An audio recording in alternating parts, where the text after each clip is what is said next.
Hello friends, welcome to my channel exam तैयारी। आज के वीडियो में हम जुलाई 2019 में जो पेपर हुआ था उसके क्वेश्चन देखेंगे ईवीएस के।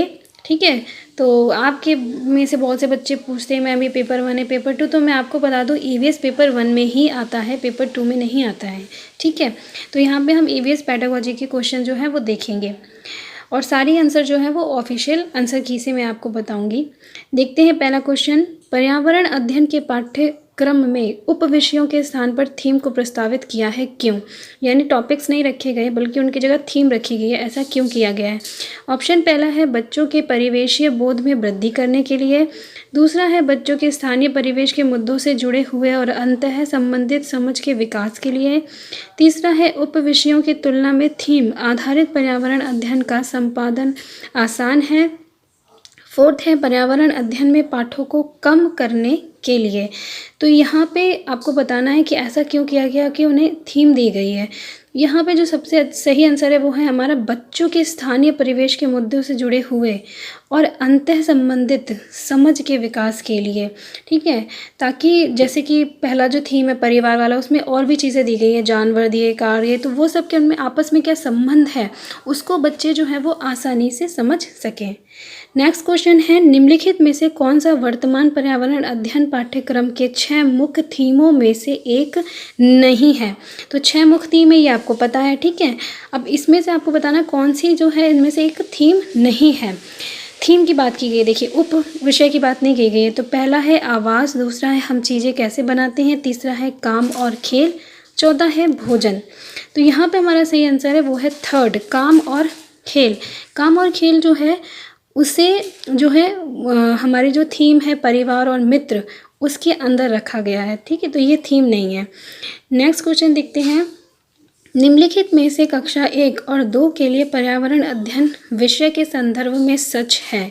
यानी फर्स्ट और सेकंड क्लास में जो पर्यावरण अध्ययन नहीं है ना, तो उसके विषय में क्या चीज़ जो है वो सच है। पहला ऑप्शन है पर्यावरण अध्ययन से संबंधित मुद्दों और संबंधों का संपादन भाषा और गणित के माध्यम से होता है। दूसरा, कक्षा 1 और 2 में पर्यावरण अध्ययन को एक नए विषय के रूप में प्रस्तुत किया गया है। तीसरा, कक्षा 1 और 2 में एक विषय के रूप में पर्यावरण अध्ययन समझने के लिए आसान नहीं है। या चौथा, पर्यावरण अध्ययन से संबंधित मुद्दों और संबंधों का संपादन भाषा के द्वारा होता है। तो जैसे आप लोग को पता है कि फर्स्ट और सेकंड में तो ईवीएस पढ़ाया नहीं जाता, ना ही सोशल साइंस है वहाँ पे, ना ही साइंस है। वहाँ पे क्या है, सिर्फ लैंग्वेज है और मैथ है। तो लैंग्वेज यानी कि जो भी भाषा हिंदी और इंग्लिश और जो गणित है उसके माध्यम से ही पर्यावरण अध्ययन से संबंधित जो मुद्दे हैं उन्हें समझाया जाता है। तो इसलिए हमारा पहला ऑप्शन जो है कि पर्यावरण अध्ययन से संबंधित मुद्दों और संवादों का संपादन भाषा और गणित के माध्यम से होता है, ये हमारा सही होगा। बहुत ही इंपॉर्टेंट है ये, हमेशा एक ना क्वेश्चन इस टॉपिक से आ ही जाता है। नेक्स्ट क्वेश्चन देखते हैं, निम्नलिखित में से क्या एक पर्यावरण अध्ययन में ज्ञान की रचना में बहुत ही महत्वपूर्ण है? यानी आप क्या कर रहे हो, बच्चे में नॉलेज का कंस्ट्रक्शन करना चाहते हो, तो उसके नज़रिए से क्या चीज़ महत्वपूर्ण है? तो यहाँ पे कुछ पॉइंट दिए गए हैं। पहला पॉइंट है बच्चों की सक्रिय भागीदारी, दूसरा है बच्चों के ज्ञान को शिक्षकों ज्ञान से जोड़ना, तीसरा है पर्यावरण अध्ययन को कक्षा की 4 दीवारी से बाहर सिखाना, चौथा है बच्चों के स्थानीय ज्ञान को विद्यालय के ज्ञान से संबंधित करना। तो इसमें से कौन से पॉइंट सही हैं वो आपको बताना है। ठीक है, तो देखिए पहला तो बिल्कुल सही है कि सक्रिय भागीदारी ले बच्चे, और सी की बात करें तो वो भी सही है कि बच्चे जो हैं बाहर क्लास से बाहर निकल के भी सीखें, और डी है कि स्थानीय ज्ञान को विद्यालय के ज्ञान से संबंधित करें, यानी उनका जो लोकल नॉलेज है जो जहाँ वो रहते हैं उसको वो ज्ञान को स्कूल के ज्ञान से जोड़ें। केवल जो बी है वो सही नहीं है कि बच्चे के ज्ञान को शिक्षक के ज्ञान से जोड़ना चाहिए। ठीक है, तो इस हिसाब से हमारा ऑप्शन 4 जो है वो बिल्कुल सही होगा, उसमें ए भी है, सी भी है और डी भी है। ठीक है, नेक्स्ट क्वेश्चन देखते हैं। नेक्स्ट क्वेश्चन है हमारा, पर्यावरण अध्ययन में बच्चों को जोड़ने की सबसे प्रभावशाली युक्ति है, यानी सबसे अच्छा तरीका क्या है, स्ट्रेटजी क्या है? पहला है पाठ्यपुस्तक का पठन, दूसरा है शिक्षक द्वारा व्याख्या, तीसरा है कक्षा निर्देशन, चौथा है किस्से कहानियाँ। तो देखिए ईवीएस किसे पढ़ाई जा रही है, छोटे बच्चों को। छोटे बच्चे जो है अगर हम उन्हें लेक्चर दें या बुक से पढ़ाएं तो वो बिल्कुल भी इंटरेस्ट जो है वो नहीं दिखाते हैं। सबसे अच्छा तरीका जो होता है कि हम उन्हें कहानियाँ सुनाएं या नरेशन दें, तो वो बहुत अच्छे से चीज़ को समझते हैं। इसलिए हमारा ऑप्शन 4 जो है कि किस्से कहानियाँ जो है वो सबसे अच्छी स्ट्रेटजी है, ये हमारा सही होगा। ठीक है, आपको हमेशा ध्यान रखना है कि हम छोटे बच्चों की बात कर रहे हैं। नेक्स्ट क्वेश्चन देखते हैं, निम्नलिखित में से कौन सा एक पर्यावरण अध्ययन के संबंध में सच नहीं है। ठीक है, क्या चीज़ जो है वो ईवीएस के संबंध में सही नहीं है। पहला ऑप्शन है पर्यावरण अध्ययन बाल केंद्रित अध्ययन है, ये तो सही है। दूसरा है पर्यावरण अध्ययन बच्चों को अपने परिवेश को खोजने का अवसर देता है, ये भी सही है।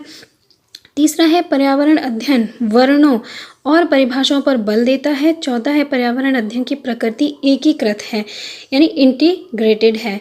तो देखिए तीसरा हमारा ऑप्शन गलत है कि पर्यावरण अध्ययन वर्णों और परिभाषाओं पर बल देता है, यानी इस बात पे बल देता है कि बच्चे जो है वो डेफिनेशंस को याद करें। नहीं, ऐसा कुछ नहीं है। ठीक है, तो ये हमारा जो है वो इस ईवीएस के बारे में गलत है, ऑप्शन 3। नेक्स्ट क्वेश्चन है, एक शिक्षक हमेशा क्रियाकलापों को कराने के बाद प्रश्नों और चर्चाओं का संचालन करता है। क्रियाकलापों, प्रश्नों और चर्चाओं के संचालन करने का उद्देश्य क्या है, आपको ये बताना है। ठीक है, तो यहाँ पे कुछ पॉइंट है। पहला पॉइंट है बच्चों की प्रक्रिया कौशलों का आकलन करना। दूसरा है बच्चों को खोजने का अवसर देना। तीसरा है बच्चों को अपनी अभिव्यक्ति का अवसर देना। चौथा है बच्चों में उनके सीखने की गति के आधार पर विभेद करना, यानी अलग अलग बच्चों ने अलग तरह से सीखा है, उस पर हम उनके क्या विभेद करें। तो इसमें से क्या जो पॉइंट है वो आपको बताने की सही है। ठीक है, तो डी को छोड़कर बाकी सारे पॉइंट ही सही हैं कि बच्चे जो हैं उनका हम आकलन भी कर पा रहे हैं, बच्चे खुद से खोजने का मौका मिल रहा है क्योंकि प्रश्न उत्तर दे रहे हैं। तो डी को छोड़ के बाकी सब सही है, इसलिए हमारा ऑप्शन 3 जो है वो सही होगा, जिसमें ए बी और सी तीनों चीज़ें दी गई हैं। ठीक है, ईजी होते हैं क्वेश्चन, थोड़ा सा आपको ध्यान देने की ज़रूरत होती है बस। नेक्स्ट क्वेश्चन देखते हैं, पर्यावरण अध्ययन में बच्चों को पाठ्यपुस्तक और शिक्षकों के अलावा अन्य स्रोतों की मदद लेने के लिए प्रोत्साहित करना चाहिए। क्यों, यानी कि बुक और टीचर की तो हेल्प लेते हैं, उसके अलावा ये भी बताना चाहिए कि बाहर जाओ अपने पेरेंट्स वगैरह से भी, तो ऐसा क्यों करना चाहिए। यहाँ पे कुछ पॉइंट दिए हैं। पर्यावरण अध्ययन सीखने के लिए पाठ्यपुस्तक और शिक्षक ही स्रोत नहीं है। दूसरा पॉइंट है ये पर्यावरण अध्ययन सीखने के लिए समुदाय और माता पिताओं की उपस्थिति का विकास करेगा। देखो ये दोनों पॉइंट तो सही है। सी है ये शिक्षकों को बच्चों की पृष्ठभूमि को जानने का अवसर देगा, और डी है यह बच्चों को सौंदर्यगत और मनोक्रियात्मक कौशल का विकास करेगा। तो डी को छोड़कर बाकी तीनों ही चीज़ें सही हैं, क्योंकि बच्चे जो बाहर जाकर भी सीखेंगे अपने बुक्स और टीचर के अलावा। दूसरी बात है कि समुदाय या माता पिता से अवसर मिलेगा उन्हें। तीसरा है कि उन टीचर को भी उनकी पृष्ठभूमि के बारे में जानने का अवसर मिलेगा। तो इसलिए हमारा जो पहला है वो सही होगा ऑप्शन, जिसमें ए भी है, बी भी है और सी है। डी नहीं है, डी हमारा जो है वो गलत है। नेक्स्ट क्वेश्चन देखते हैं, निम्नलिखित में से क्या पर्यावरण अध्ययन में आकलन के लिए संकेतक नहीं होना चाहिए। तो पहला ऑप्शन है हमारा सहभागिता यानी कोऑपरेशन। दूसरा है याद करना। तीसरा है प्रश्न पूछना। चौथा है न्याय और समानता के प्रति सरोकार। तो यहाँ बोला है कि पर्यावरण अध्ययन में आकलन के लिए संकेतक नहीं होना चाहिए, इंडिकेटर नहीं होना चाहिए। तो देखिए याद करना जो है वो नहीं होना चाहिए, तो हमारा ऑप्शन 2 जो है वो सही होगा। चाहे किसी भी सब्जेक्ट की बात करें, जहाँ पे भी रटने पे बल दिया गया हो वो आंसर आपका कभी भी सही नहीं हो सकता है। ठीक है, नेक्स्ट क्वेश्चन देखते हैं, पर्यावरण अध्ययन में शिक्षक के द्वारा बच्चों को स्वयं अपने का आकलन के लिए अवसर देना चाहिए। स्व आकलन है, यानी आपको यहाँ बताना है कि जो सेल्फ असेसमेंट है वो क्या होता है। ठीक है, पहला ऑप्शन है सीखने के समान आकलन। दूसरा है सीखने का आकलन। तीसरा है सीखने के लिए आकलन। या चौथा है CCE।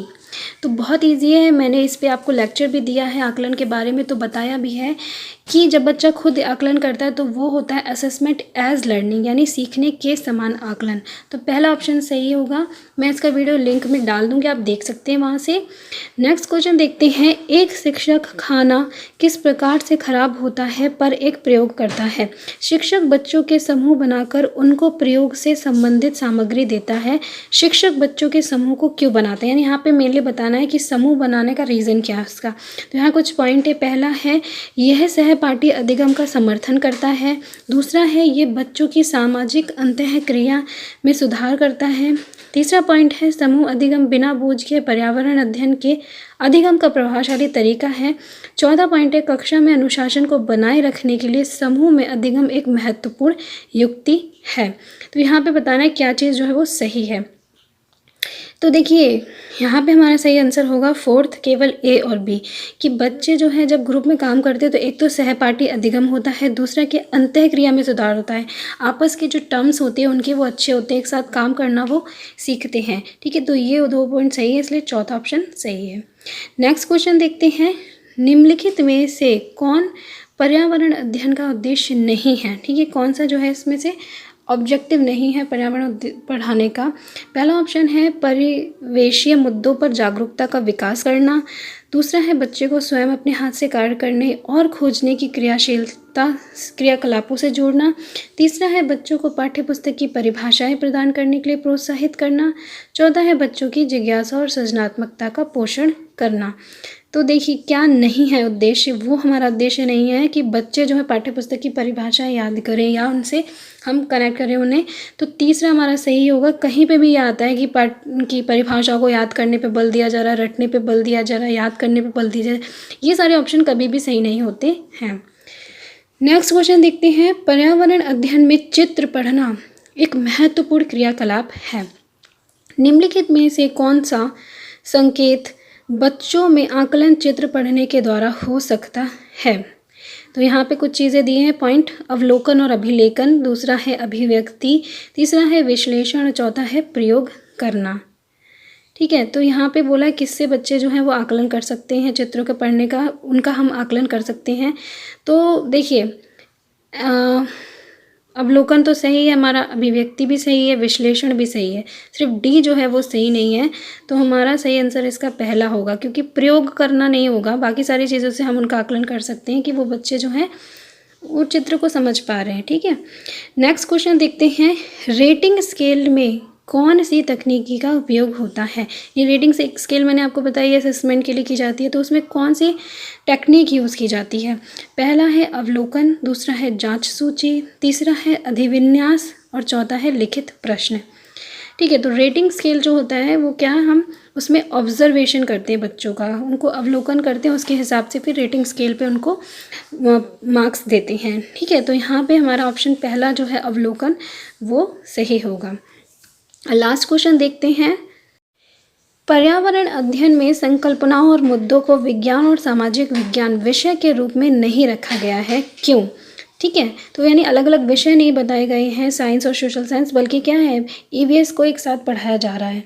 क्यों ऐसा किया गया है, तो पहला ऑप्शन है इस आयु वर्ग के बच्चे अपने परिवेश को समग्र रूप में देखते हैं, दूसरा यह शिक्षण अधिगम की एक अच्छी युक्ति है, तीसरा ये पाठ्यपुस्तक के भार को कम करने के लिए है, चौथा सीबीएसई के द्वारा पर्यावरण अध्ययन के पाठ्यक्रम को इसी प्रकार से निर्धारित किया गया है।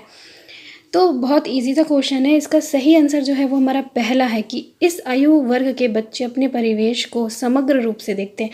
क्योंकि बच्चे छोटे होते हैं वो जानते नहीं कि प्लांट की स्टडी जो है वो साइंस अलग है और सोशल साइंस अलग है, उन्हें तो दिखता है बाहर पर्यावरण है तो वो क्या है सब कुछ एक ही है, इसलिए उन्हें साइंस और सोशल साइंस मिलकर एक ईवीएस के रूप में पढ़ाया जाता है। ठीक है, तो ये थे टोटल क्वेश्चन और मैंने सारे ही आंसर आपको जो है ऑफिशियल आंसर की से बताए हैं और बहुत इजी पेपर था ये। ठीक है, तो आई होप आप लोगों को अच्छे समझ में आया होगा, ज़्यादा से ज़्यादा आप लोगों ने सही भी किए होंगे। तो यहीं पे ये वीडियो समाप्त होता है, कल मिलूँगी मैं फिर आपको नेक्स्ट वीडियो के साथ, तब तक के लिए बाय बाय। प्लीज़ वीडियो को लाइक कीजिएगा।